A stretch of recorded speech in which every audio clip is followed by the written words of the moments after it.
if God is sovereign, then it's clear that he could destroy Satan at any time. Why does God allow Satan to live? And that is one of the questions that I try to answer in the book. That's not just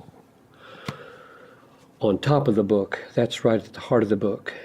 But before I answer it, let's make sure that we agree that it's true, that God could take him out anytime he chose. Because I think there's some who would say, he really can't because of rights or authority or independence or free will that Satan has. But the reason I know he can take him out without turning me into an automaton or breaking any rules is because he's going to take him out. He's going to throw him into the lake of fire. And the question is, why didn't he do it yesterday? If he had done it yesterday, I wouldn't be tempted the way I am today. And the Bible says, lead me not into temptation. Well, the best way not to be led into temptation is to take the tempter away. Isn't it? Take him out.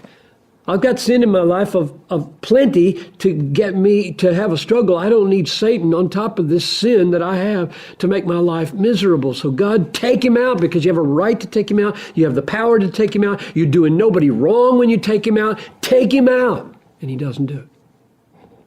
Why? Now, the Bible doesn't answer why directly.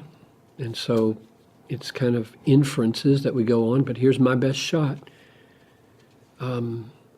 God has ordained that Satan have a long leash, with God holding on to the leash, because he knows that when we walk in and out of those temptations, struggling both with the physical effects that they bring and the moral effects that they bring, more of God's glory will shine in that battle than if he took him out yesterday. There will be evidences of God's patience with us as we struggle with sin, evidences of his mercy to us as we struggle with sin, evidences of his sustaining grace through horrific physical suffering that Satan was the immediate cause of. It says that in the Bible. This woman was struck by Satan for, 18 years. She had this bent over back, and Satan was doing it, and God was ordaining that he be allowed to do it. And all of that the glory of God, his mercy, his justice, his grace, his wisdom would shine more brightly. And we can argue with that. We can say, I don't agree. I don't think God should run the world this way. And if we ultimately disagree, then we will reject God, we'll reject the biblical testimony, and we will perish forever in hell.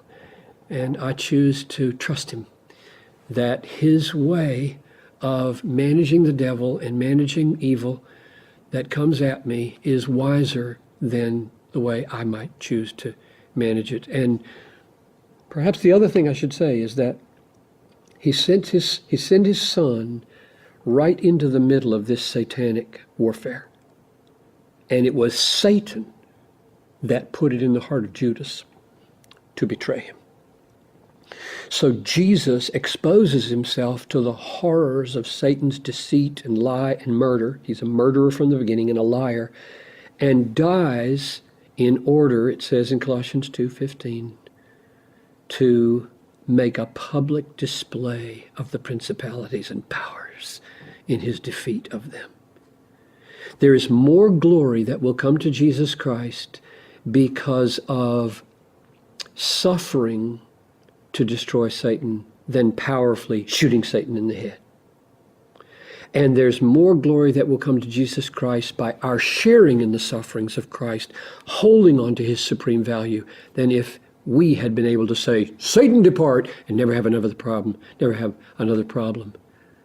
And I think the reason for that, this is my ultimate final answer, I think the reason for that is the glory of God shines most brightly, the glory of Christ shines most brightly when we are seen to be supremely satisfied in Christ in spite of Satan's torments, which exist, rather than having those torments removed and liking Jesus because of it.